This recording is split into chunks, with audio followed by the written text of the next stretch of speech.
রাজধানী কাকরাইলের diploma engineering ইনস্টিটিউটেও চলছে জাতীয় ওলামা মাশায়েখ আইম্মা পরিষদ আয়োজিত নারী বিষয়ক কমিশনের সুপারিশ ও ইসলাম সোবিয়া শীর্ষ সেমিনার। সেখানে বক্তব্য রাখছেন এই মুহূর্তে জামায়াতের আমির। আমরা সরাসরি চলে যাচ্ছি তার বক্তব্যে। এই জাতির চিন্তা চেতনা, তাহজিব, তামাদ্দুন এবং বিশেষভাবে আল্লাহ তাআলার আইনের বিরুদ্ধে অবস্থান নেওয়ার কারণে তারা প্রত্যাখ্যাত বলে আমরা ঘোষণা করছি। এদের রিপোর্ট বাতিল করার কোনো ব্যাপার নাই, এদেরকেই আগে প্রত্যাখ্যান করতে হবে। এরা প্রত্যাখ্যাত হলে এদের রিপোর্টও শেষ।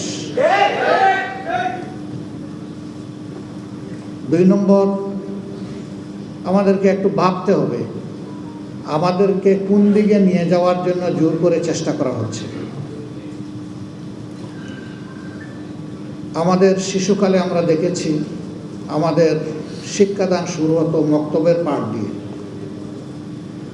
সকালবেলা মক্তবে যেতাম, ওখান থেকে আসার পরে গোসল করে মা কাপড় পরিয়ে বই হাতে ধরিয়ে স্কুলে পাঠিয়ে দিতেন। এখন খুবই পরিকল্পিতভাবে